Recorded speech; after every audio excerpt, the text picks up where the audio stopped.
But Stephen, that $35 trillion that you referenced isn't the biggest part of the problem. But a bigger problem is the fact that we have contractual obligations to each other. Social Security, Medicare, Medicaid, federal government pensions, military pensions. These are promises that we have made that ordinary people believe they're going to receive. People hate oil, which of course means I love it. The big thinkers of the world, the Kamala Harrises and the Justin Trudeaus and that noted energy physicist, what's her name, Greta Thunberg, would suggest to you that the end of oil is coming in 2030. You need to ask yourself, how will they fly all their private jets to Davos to tell you to drive less? The truth is that peak oil demand will probably occur about 2065. When the big thinkers are valuing oil companies, they're using a cutoff in net present value at 2002. They're forgetting a 30-year tail. Hello and welcome to the Achieving Alpha podcast. My name is Stephen and I am the host of the show. Today, I'm delighted to be joined by Rick Rule. He is the founder of Rule Investments Media and he has over 50 years experience in oil, energy and different commodities investing.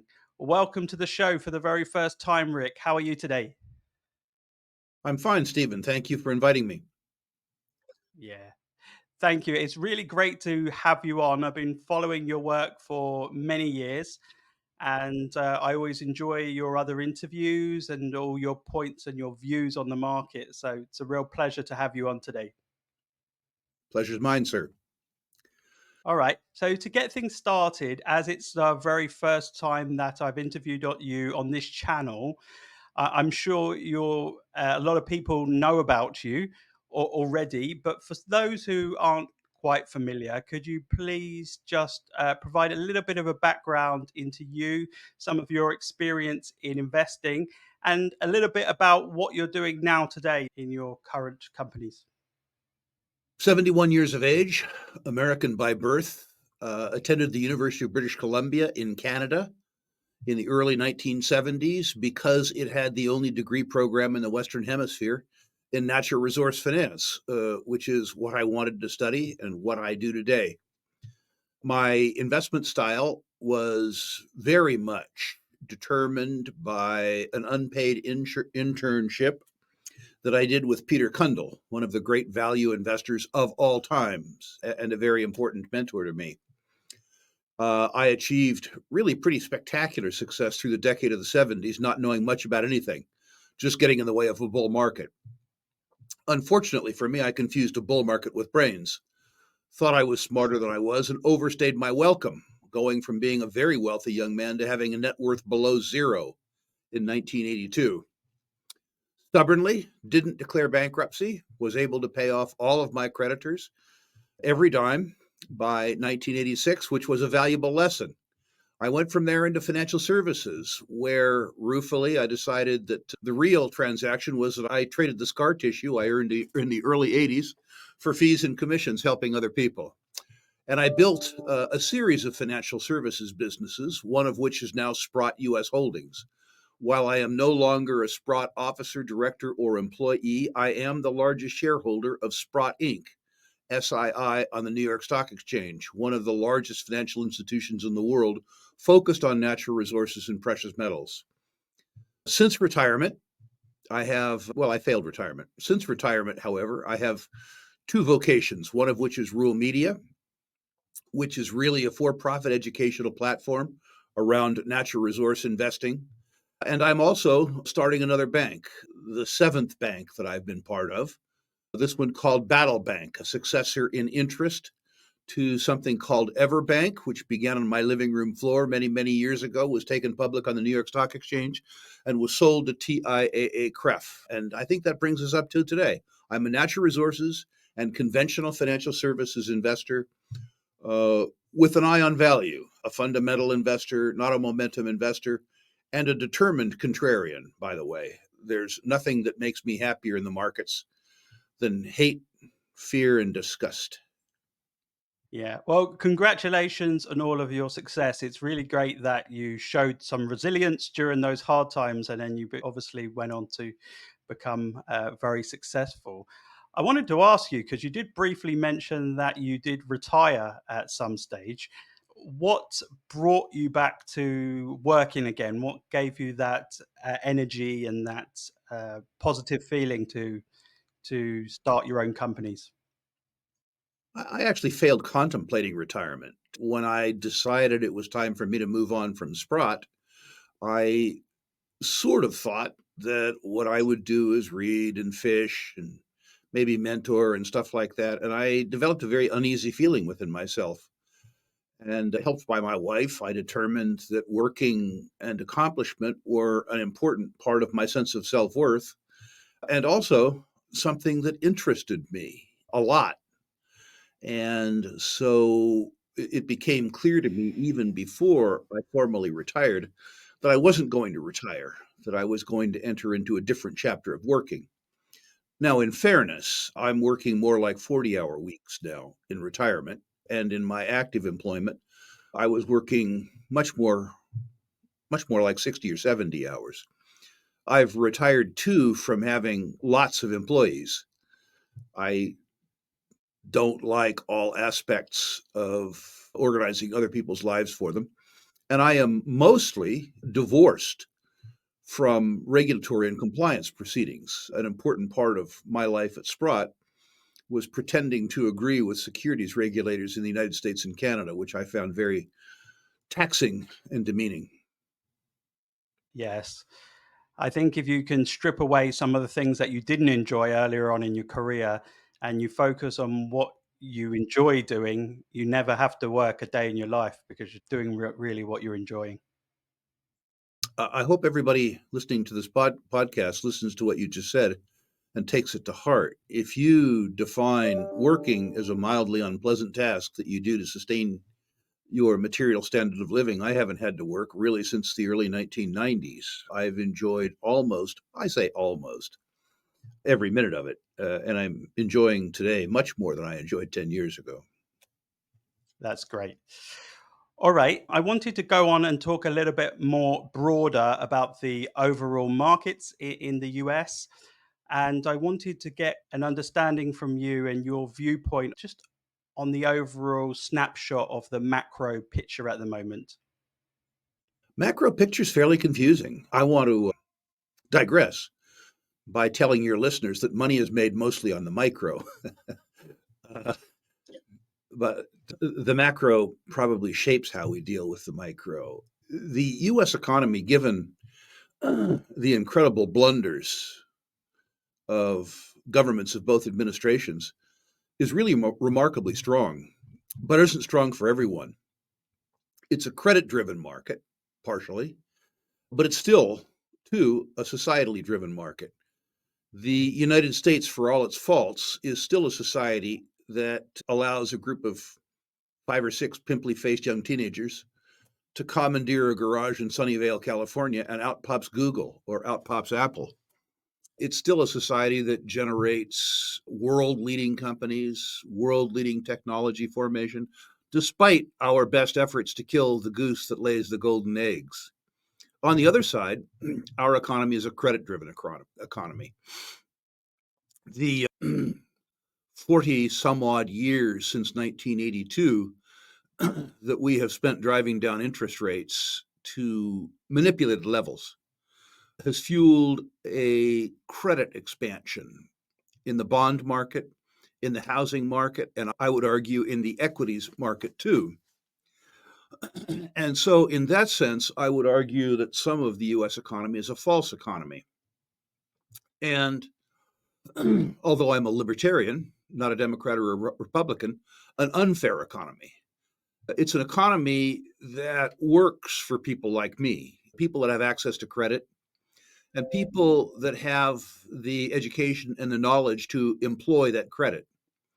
For that part of society that doesn't have access to credit, that doesn't have the ability to buy and rent real estate, this economy is not an economy that's working. And we have some challenges in front of us. The challenges that we face relative to the challenges the rest of the world faces are pretty benign, in fairness. Well, no, very benign.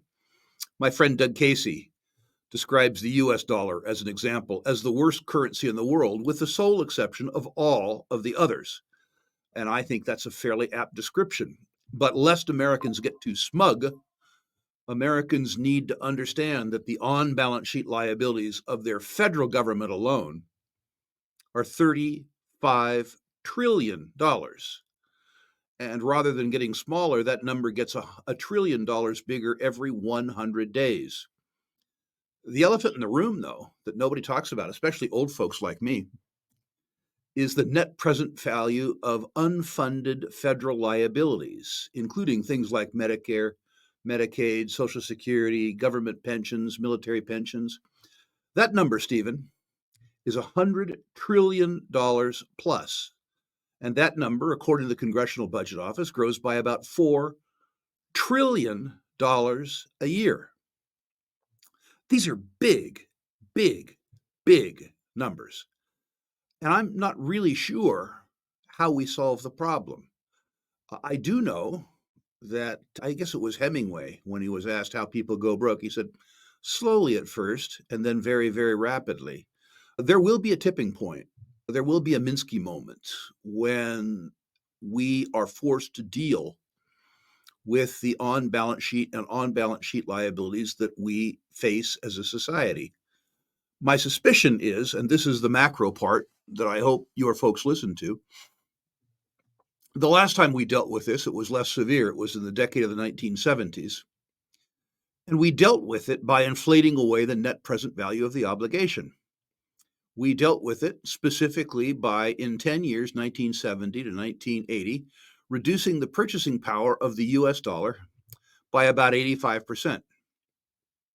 Many Americans don't know, as an example, that measuring the US dollar against gold as a constant in the period 1970, to 2024 has resulted in a diminution of the US dollar's purchasing power of 98%. 98%. So I hope that's enough of an economic backdrop to sustain or provide a foundation for the rest of our discussion. Yes, it was. It was a lot of information there. I'm going to try and break that down into some questions so we can go a bit deeper onto it. One of the things you mentioned during that was the bifurcation of the economy. And you mentioned that the owning class have obviously done a lot better than the spending class. And I'm wondering whether you think that is due to different age group demographics, from the boomers down to the millennials to Gen Z, or you think it's more of a kind of a social class concept? Absolutely the latter. There's a reasonable bit of social mobility in our economy still. I myself am the son of a single mother school teacher who, while we never wanted for anything materially that I know of, I will say that sometimes we ran out of money before we went out a month. I decided very early on, when I was 12 or 13, that I would try to organize my life in a way that there was never tension around money. And so making money became important to me. And the consequence of that is that studying became important to me. I read a book that I believe was called Pay Yourself First when I was 16 years of age that taught me the value of saving. The same year, I read a book by a man named Nickerson about investing in real estate, suggesting that if you could get a 30-year fixed mortgage, that your cost of capital remained the same, while you could raise your rents at 2 or 3% compounded, and that wealth came from the delta between your cost of capital and your return on capital employed. If I can do it, believe me, you can. I made a lot of mistakes coming up. And so ascendancy in our economy, and I would suggest in many economies, is still there. But it's up to you. People have been lulled into a belief that they can consign responsibility for their future to the government. That's not what the government does. The government exists to steal.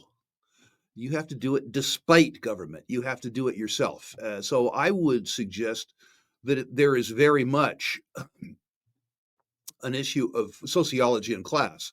And by the way, I don't see it racially divided. The most successful Americans by racial type are Asian. They aren't Caucasian.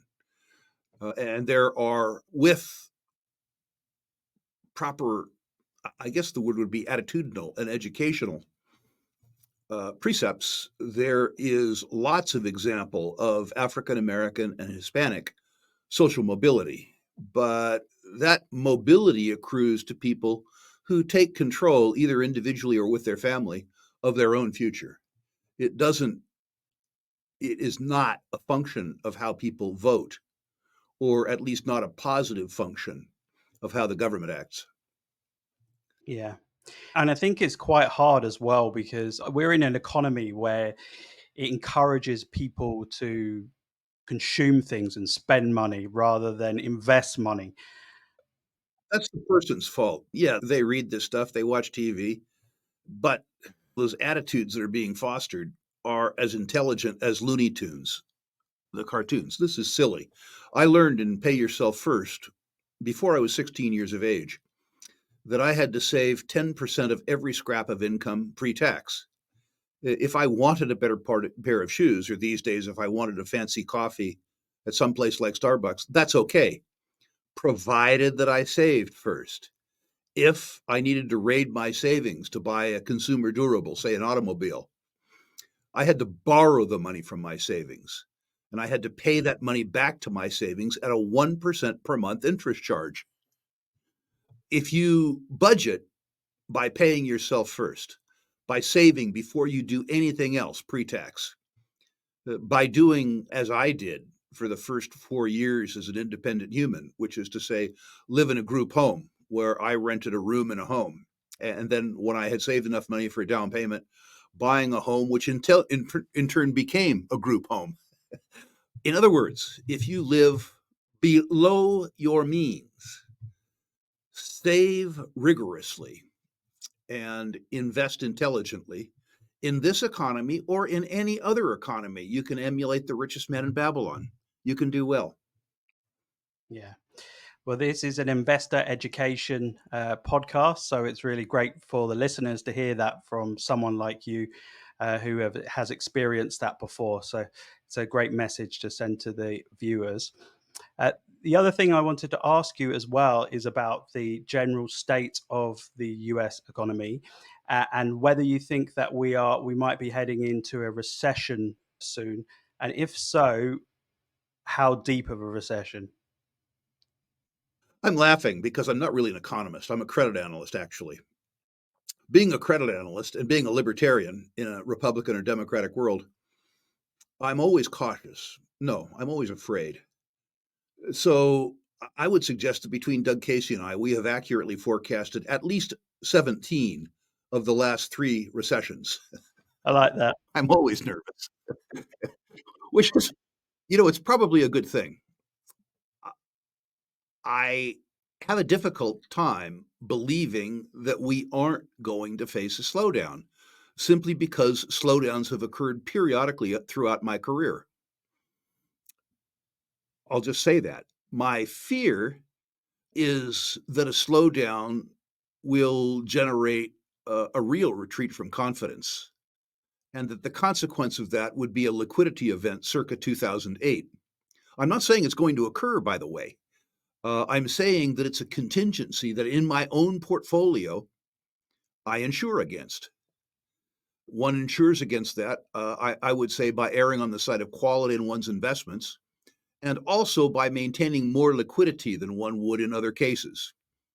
When I think back to the liquidity events of 2008, 2009 was an extraordinarily good year for me because I had a lot of cash in a market where most people didn't have cash. Having that cash gave me the tools and finally the courage to take advantage of a situation where other people were taken advantage of.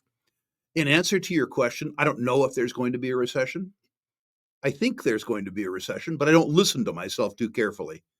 But I do organize my portfolio in a way where, to the best of my ability, I have an all seasons portfolio.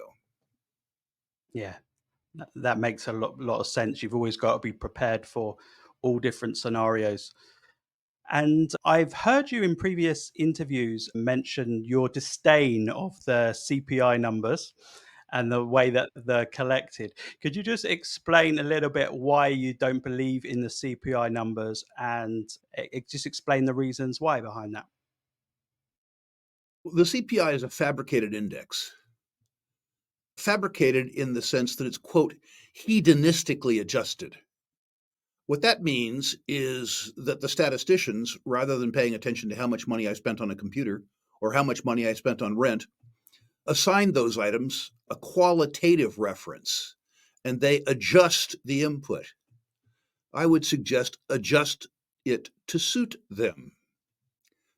Secondly, when it doesn't suit them, they refer to core inflation, which doesn't include food or fuel. If you could see a full body picture of me, you could see that I like to eat and I also drive. So the idea of a cost of living index, if that's what it purports to be, that doesn't include food or fuel is of very little use to someone who consumes energy and likes to eat like myself. The CPI is used by the US government as a shadow cost of living index. The largest single household expense in the United States is tax, government, income taxes, capital gains taxes, payroll taxes, property taxes, sales taxes, gasoline taxes. This number for most households is larger than groceries, larger than shelter, larger than transportation, and larger than healthcare combined. And yet, the cost of government tax isn't included in the CPI. The only measure of inflation that's useful to me is the measure of the deterioration of the medium of exchange of my purchasing power, my savings, and my earnings. And the CPI, as a measure of the deterioration of the purchasing power of the US dollar, is a fraud. It's simply a fraud. I conducted a thought exercise about 2 years ago, going back 5 years, which I repeat every year. And by the way, this is not scientific. I'm a credit analyst. But my rough estimate is that measured against the basket of goods and services that I consume, and I'm a grouchy old guy who doesn't spend much, that my savings and the purchasing power of my earnings is declining at about 7.5% compounded. The CPI would tell you that the purchasing power of those savings is declining at 2.6% compounded. The difference between 2.6 and 7.5 is extreme. But I would argue that anybody listening to this podcast, particularly if they were American, and they considered what had happened in the last 5 years at the gas pump, or with regards to their grocery bill, or their property tax, or their sales taxes, pick any particular component of your cost of living, and try and show me how your cost of living has only increased by 2.6% a year compounded. Very interesting challenge, and I would suggest that all of your podcast listeners attempt to do that. Attempt to calculate the diminishment of the purchasing power of their savings and their investments relative to the CPI, and absolutely, because calculating it absolutely will let you know something about how much you'll have to save and how much you'll have to earn to sustain your current standard of living 10 years from now. Yeah, you're totally right because everybody also they have a different categories that they spend in, right? Some people might use more gasoline than others. Some people might need to go to hospitals more than others. And they all have a different level of inflation to each sector. So, yeah, that does make a huge amount of sense. Yeah. The other question I wanted to ask you, I've heard you mention it before that you could see a black swan event happening somewhere in the economy. Obviously, by definition, a black swan event, you don't know exactly what that is going to be. But do you have any areas that you might be a little bit concerned about that could cause we call it a gray swan event? Yeah. I would say the gray swan event that has me most concerned is the deteriorating credit quality among the consumer and in corporate America. We've already described the credit crisis that's facing the federal government. What scares me is as the federal government becomes more rapacious to fund social programs and fund the debt and deficit, that they crowd out private borrowers. And here's my specific fear. There are millions of savers in the United States who own ETFs, high yield ETFs, after a period 40 years of declining interest rates. And these ETFs, there's trillions of dollars of savings in these ETFs, trillions of dollars of savings. The top instrument, the ETF itself, the exchange traded fund, is extremely liquid with billions of dollars transacting a day seamlessly. The problem comes below that. The managers deploy this highly liquid, highly mobile pool of capital into very, very illiquid bonds, some of which trade over the counter. The premise of an ETF is that you can redeem at any time. The manager sells the underlying securities and pays you out, or you can contribute, and the manager buys underlying securities and distributes the income. The difficulty comes if there's a crisis in confidence, like we had in 2008. And the mas and pas who own these ETFs, unconcerned about credit, but very concerned about yield, suddenly come concerned about credit. They sell the ETFs, which are highly liquid, and the manager has to sell the underlying securities, which are very illiquid. In the midpoint in my career during the junk bond crisis of 1998, 1999, we had a saying called an owl bond.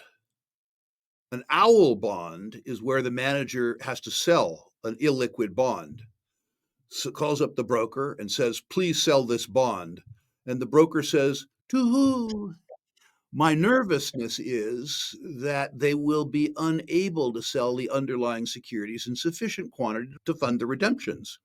And some of the securities go effectively no bid. A run on the bank with no deposit insurance. I think we would get through this. I think probably they would nationalize the ETF market. And what we would likely do is print a whole bunch of counterfeit US dollars to solve the problem. But it doesn't solve the problem. It postpones the problem. Printing new currency backed by nothing depreciates the existing stock of currency by approximately the same sort of hurdle that you printed new currency for. And if there's anything that keeps me awake at night, that would be it. Of course, I've conveniently skipped stuff like war, which hopefully we don't deal with. But that's a black swan that everybody's looking at. The black swan that I look at is the fact that there are millions of Americans who have chased yield without any regard to credit quality. As a credit analyst, that's something that perhaps is fresher on my mind than it is for people who have more interesting vocations. Yes. Okay. And also, as a last question on the economy before we skip into the very interesting stuff on each different asset class, is I wanted to dig deeper into the US debt. I think, if I'm right, it's about $35 trillion at the moment, with $1 trillion of interest that's paid on that.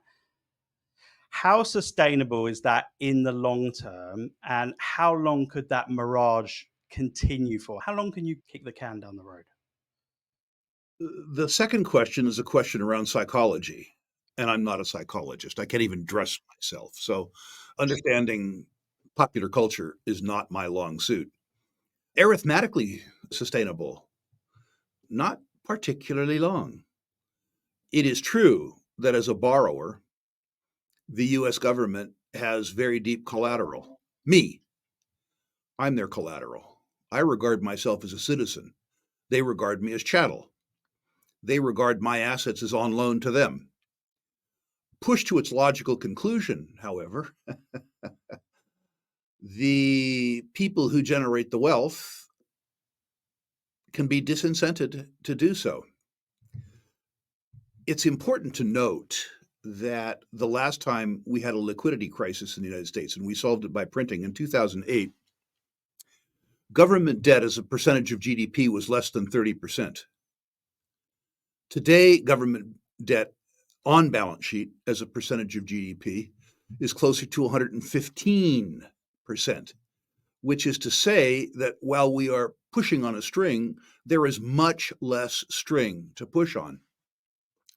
But Stephen, that $35 trillion that you referenced isn't the biggest part of the problem. That's the money that we formally owe on balance sheet to other people.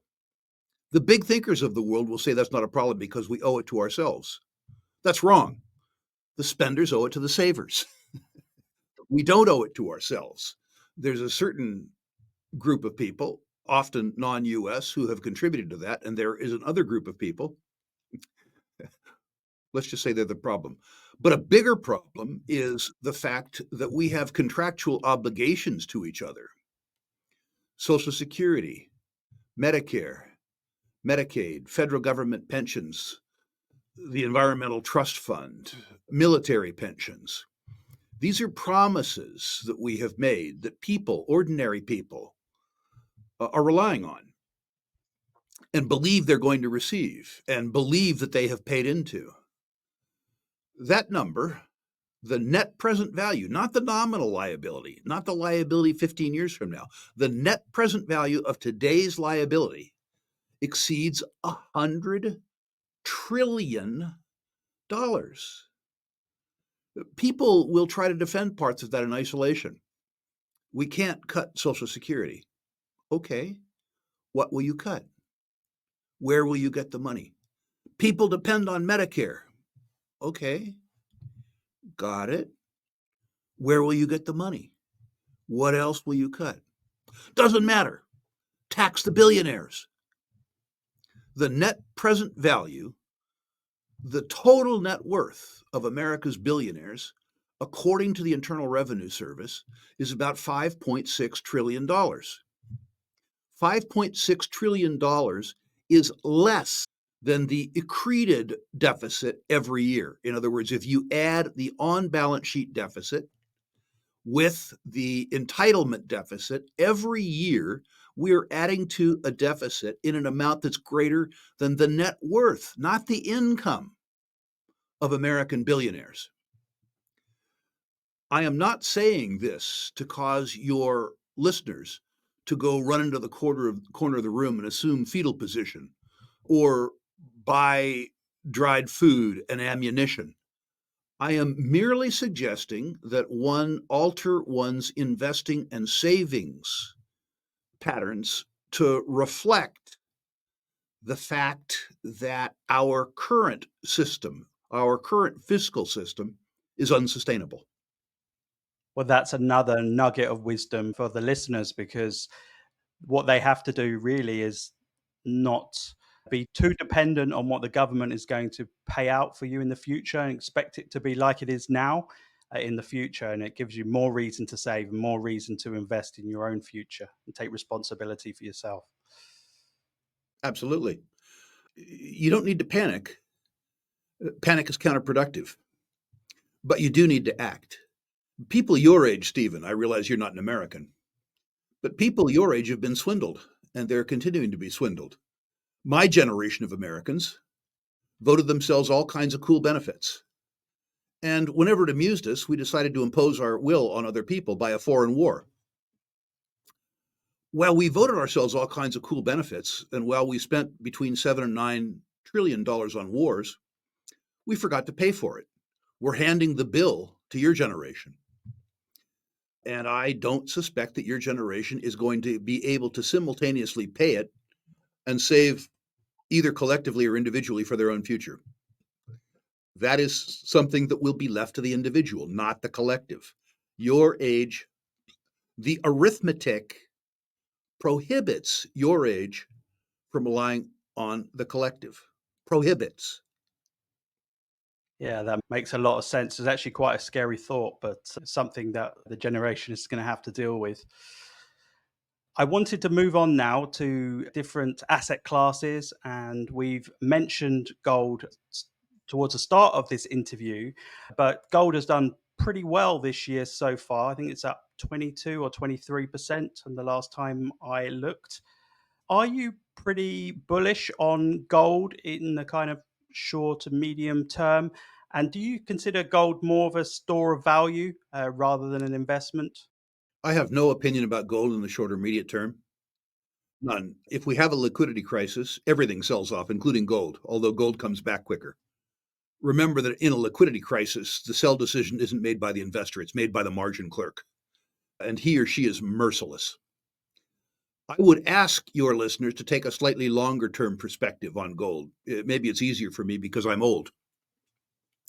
But when I look at the gold price going back to my formative years as an investor, which is to say 1970, in the period 1970 until today, the US dollar relative to gold has declined 98% in value, which is a different way of saying gold has maintained its purchasing power, while the medium of exchange and savings has lost 98% of its value. Investors say to me, Rick, when is gold going to move? So, well, I guess it's going to begin to move in 1970. Or if I want to talk to Stephen Budgen, somebody who likely wasn't born in 1970, then I would say that gold began to move in 2000. In the period 2000 to 2024, the gold prices moved in US dollar terms from $256 to $2,500. That's an 8.4, 8.5% annualized internal rate of return. As a store of value, gold has done everything that was asked of it and a little more. Gold tends to do well, if you look in historical terms, during periods of time when savers or investors are concerned about the maintenance of their purchasing power in fiat currencies, which suggests to me that gold is tailor-made for the circumstance that we face in the next 10 years. Should someone put all of their net worth in gold? Of course not. Gold is a store of value. It's a medium of exchange. What gold really is an insurance policy against the collective stupidity. I think that security, that insurance, is underpriced right now. It's difficult for me to understand why anybody wouldn't maintain some of their savings and some of their liquidity in gold. It's also incomprehensible to me that half of Americans have effectively no savings. Yeah. And that goes back to what you said earlier as well about having that insurance is really important, right? Just in case a tough environment happens in the economy to position for that anyway. Yeah. Even- Anecdotally, by the way, people tell me that those who have been less fortunate and had less educational background than I can't save. There is a young man, at least young by my standards, 23, 24 years of age, who washes my windows and has a power washer, washes my deck and stuff like that. This young man, 23, 24 years of age, high school education, comes from a working class family. He bought himself a power washer when he was 17 years of age. He makes $150,000 or $160,000 a year. He and his fiance own the home that they live in. They rent out a basement suite and they're about to buy a second duplex for income. You can do it, but you must do it. It must be systematic. You can't use yourself as an excuse to fail. You can't say, $100 trillion, $35 trillion, $3 trillion a year annual deficits. If Trump gets in office, he's going to wreck my life. If Harris gets in office, she's going to wreck my life. That's all BS. Trump doesn't know you exist. Harris doesn't know you exist. The onus is on you. And I'm not saying buy a power washer, but figure out a hustle. Figure out a part of the market that isn't being served, serve it, and save. Yeah. You have to really respect the hustle of someone so young to have the entrepreneurial drive and the motivation to be able to do that at such an early age. So it's a really great message. You have to admire it for 10 minutes and then you have to emulate it. That's true. That's true. Okay, if we move on to the gold miners now, so obviously the gold has done pretty well, and the gold miners have done well as well, but over a longer period they have underperforms gold and probably have a higher beta as well. Um, what's your view overall on the gold miners long term? Do you expect them that they could catch up, or are you pretty bullish on gold miners? I'm mixed. If you merged, in particular the juniors, well, let's pick on the juniors first, where the alpha is supposed to be. If you merged every junior mining company in the world into one company, Junior Explorco, that company in a good year would lose $2 billion. In a bad year, it would lose $6 billion. So, Steve, how much would you pay for a company that lost $2 billion a year? Would you pay 8 times losses, 10 times losses, 15 times losses? If you invest in the sector, you will go broke. You will go broke over time. That disguises the fact that the best 5% of juniors generate so much performance that they add legitimacy and even luster to a sector that loses $2 billion a year. Stock selection is what matters.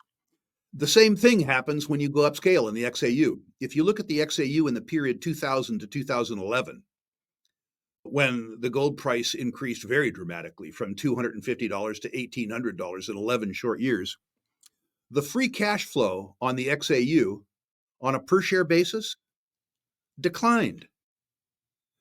Now think about this, an industry so inefficient that they turned a sevenfold increase in the selling price of their commodity into declining free cash flow per share. This suggests again that ultimately, if you invest in the index, while you can make an awful lot of money in a bull market, if you hold the index over time, you will lose money. Does this say that you shouldn't invest in gold stocks? Absolutely not. It says that you should probably focus your investments in beta, which is to say bigger companies rather than smaller companies, unless you're willing to work very hard to do securities analysis. And that rather than buying the index of 40 companies, that you should buy the five or six best companies in the index to shield yourself from operational errors and capital misallocation. Names like Franco-Nevada, names like Wheaton Precious, names like Agnico Eagle. If you can afford a little more risk, names like Endeavor Mining. In a bull market, ironically, owning the 5 or 6 best names means that you slightly underperform the index because a rising gold price is kinder to inefficient companies than it is to high quality companies.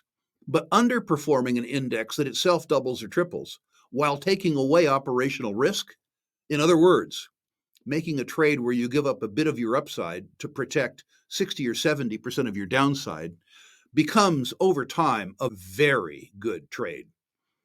I believe, but I don't know, that the gold price will perform well relative to other asset classes for the next 5 or 6 or perhaps 10 years. I think as a consequence of that the operating margins of the gold mining industry will improve too. Although investors need to understand that the same inflation that drives the gold price drives the input cost to produce gold. If it costs you more to produce, the margins that you enjoy from an increasing gold price are less than you would have expected. So people need to understand that. My advice to investors is absolutely own gold first because it's an insurance asset. It maintains your standard of living. Then, if you're willing to take some risk and do some work, own the best of the best gold miners.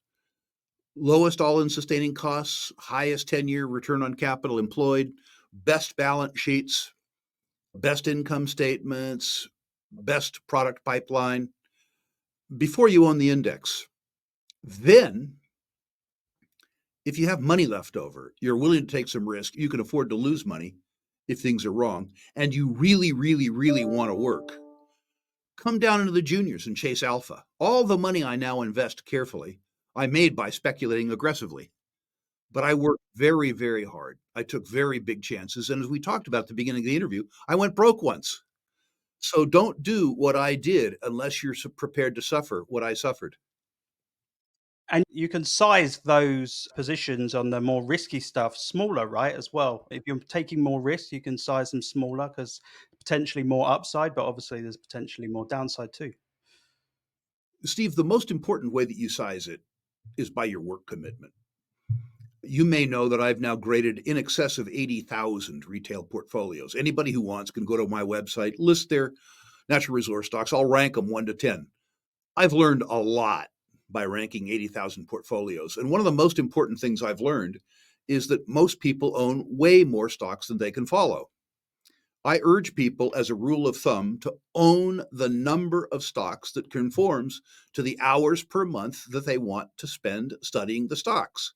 And when I say studying the stocks, I don't mean listen to podcasts, although I encourage people to do that too. I mean reading annual reports, reading quarterly reports, reading management information circulars, reading resource computations, reading insider filings. If you're willing to spend 10 hours a month away from your family, away from recreation, away from your work, then you can own 10 stocks. If you're willing to work 20 hours, you could own 20 stocks. But the right way to allocate, rather than by risk, is by work. Yeah. So is that the biggest mistake that you see people making then, just over diversification?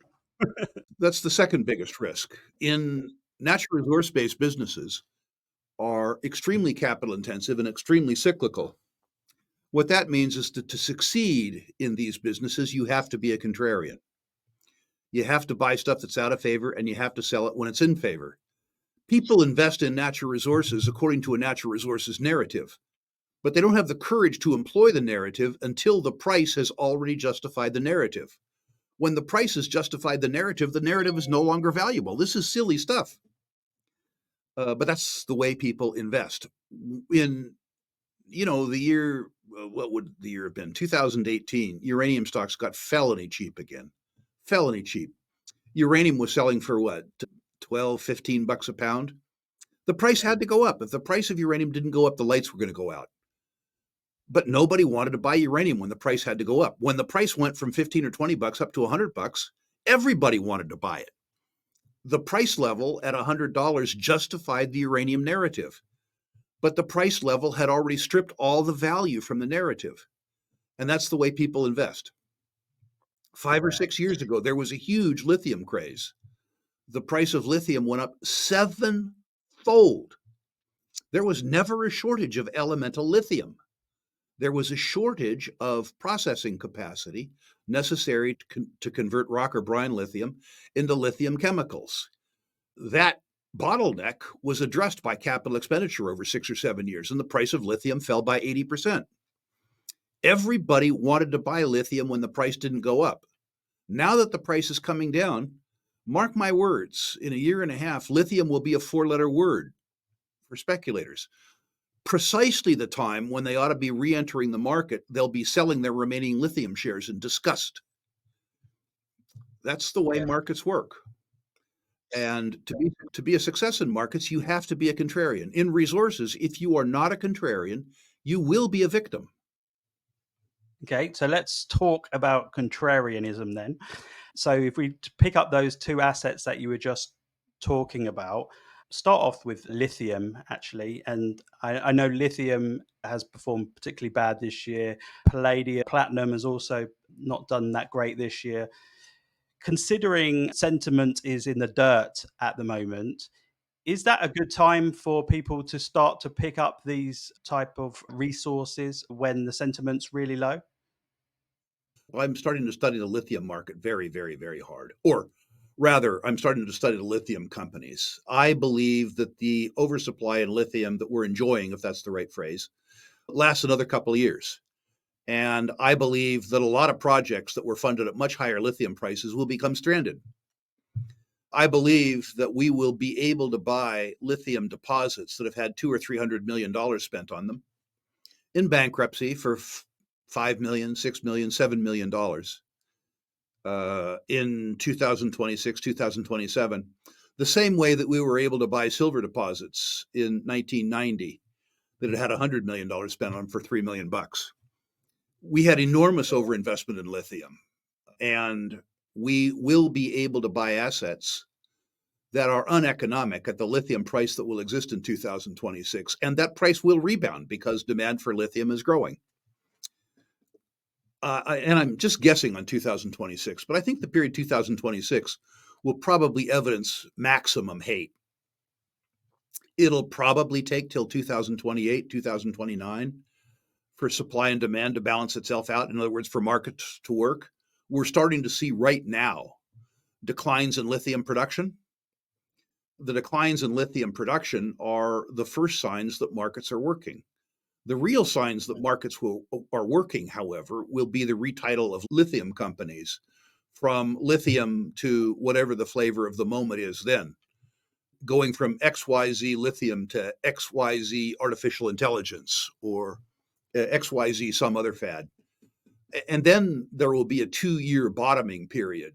But I think that the lithium market is the best candidate in the world for the same repricing that we've enjoyed in the uranium market. It's early, but to participate, you have to be early. You have to develop a shopping list so that you take advantage of maximum hate and maximum pessimism, and that's coming up. Yeah. But I think if you have a long enough time horizon, these prices could be pretty attractive in the long term if you hold it. I think the prices fall substantially from here, but certainly if you have a decade-long perspective for the highest quality assets, I mean the highest quality assets, not the marginal stuff, right? Not the penny flyers, but the highest quality stuff. If you have a decade-long perspective, these prices will seem cheap. They will not seem cheap 2 years from now. Okay. And you mentioned about uranium. You mentioned that the prices were in the dirt a couple of years ago, and that was a good time to invest in uranium. Obviously, there's been a lot of talk about uranium from different governments around the world, and there's been reopening of nuclear facilities, new nuclear facilities being built, and some of those PR issues that happened after Fukushima and Chernobyl and other things have started to, I won't say erode, but the government message has started to shift towards let's be energy dependent inside each individual country. Despite the prices having gone up over the last couple of years, albeit a bit volatile, do you still think uranium is a good opportunity moving forward at these prices? And how would you play that? For the right investor, yes. The uranium price doesn't have to go up now, except for to keep pace with inflation. By the way, as I say, I think inflation is at 7.5% as opposed to 2.6%. So bear that in mind. What's important about uranium is that unlike any other commodity in the world, you can sell or buy uranium pursuant to long-term contracts. The industry is no longer prisoner to the spot price. What that means is that in order to finance a mine into construction, you don't have to guess at what the price is that you'll receive for your uranium 10 years from now or 15 years from now. You can enter into a purchase and sales contract with an investment grade counterparty, Tokyo Electric Power, China General Nuclear, a Duke Power, a Southern Company, Korea Electric Power, and within a range, what price you're going to receive for your mine output 10 years from now. There is no other commodity in the world that has price certainty like uranium. So that certainly is going to lead to a repricing of the entire uranium market. Uranium will end up having the lowest cost of capital relative to production of any other commodity in the world. This is a huge fundamental change, and nobody's paying attention to it. The people are paying slavish attention to the spot price, which is a floating abstraction. The dollar volumes in the spot market are so small that, in fact, my former product, the Sprott Physical Uranium Trust, does more dollar volume per day than the spot market. The Sprott market should be the spot market, and they're both floating abstractions. The structure of the industry is going to go to these long-term sales contracts, and this is extremely bullish. Extremely bullish. This has the ability to turn a developer into quasi-bond. And people are paying absolutely no attention, which I love. I also, Stephen, love the commodities and stocks that attract a lot of hate. And the recent malaise in uranium prices has generated a fantastic amount of hate. There is no hate as sincere as the hate of a jilted lover. And the uranium business, when the price went from $20 a pound to $100 a pound, attracted a lot of online love from people who liked the price action but knew nothing about the market. With the uranium price falling off then from $100 to 76, 77, all of that love turned into the hate of a jilted lover. I think maybe my life is to be a pawnbroker for anti-contrarians, buying stuff from them when they're disgusted and selling it back to them when they're in love. That is the way to do it. Yeah. So we discussed lots of different asset classes, and I know that you're a proponent of investing in lots of different stuff to keep a balanced portfolio. But what out of all the different asset class we've either talked about or we haven't talked about yet, what do you think? Which asset class or type of investment do you think at the moment shows the most potential or potentially has the most upside or the best opportunity? For investors, not speculators, the oil and gas business.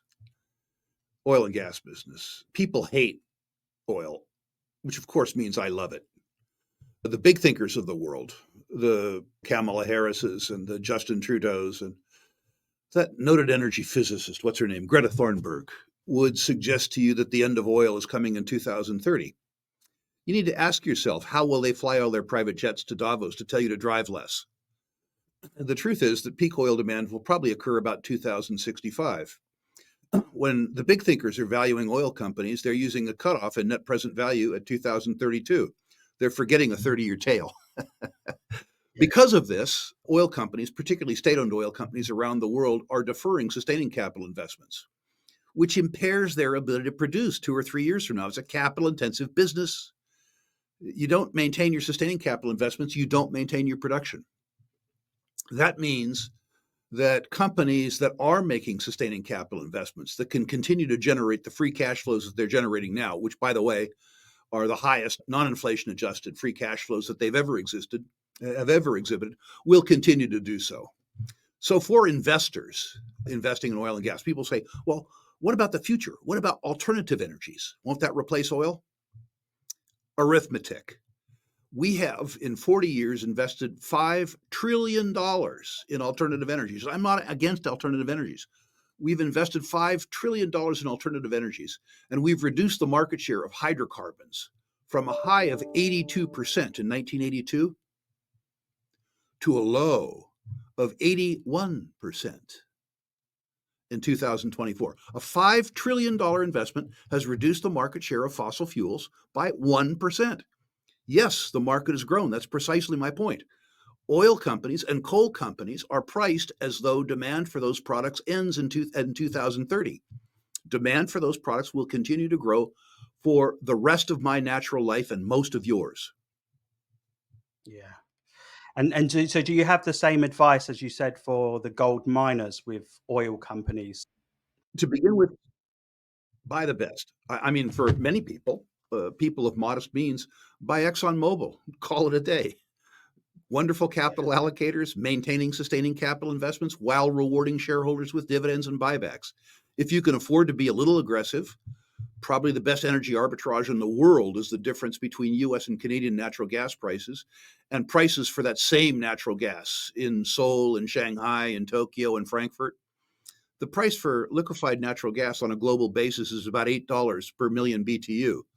Price of that same gas in North America is $2, and it takes $1.50 to get it from us to those markets. This arbitrage lasts another sort of 5 years, so take advantage of that if you are willing to take a little bit more risk.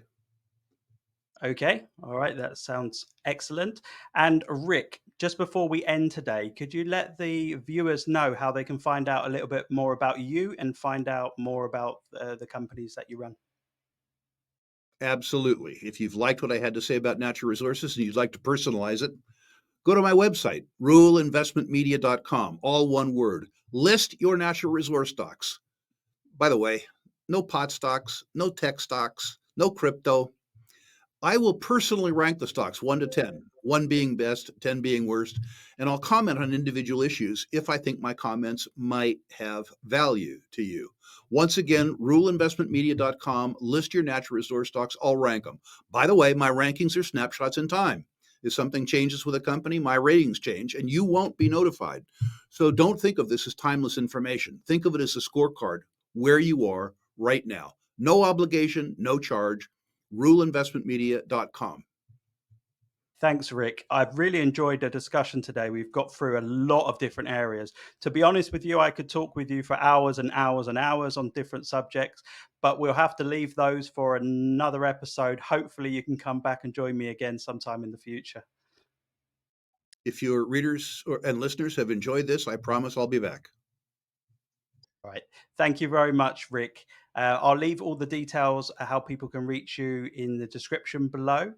And until our next discussion, thank you very much. Always a pleasure, sir. Thank you.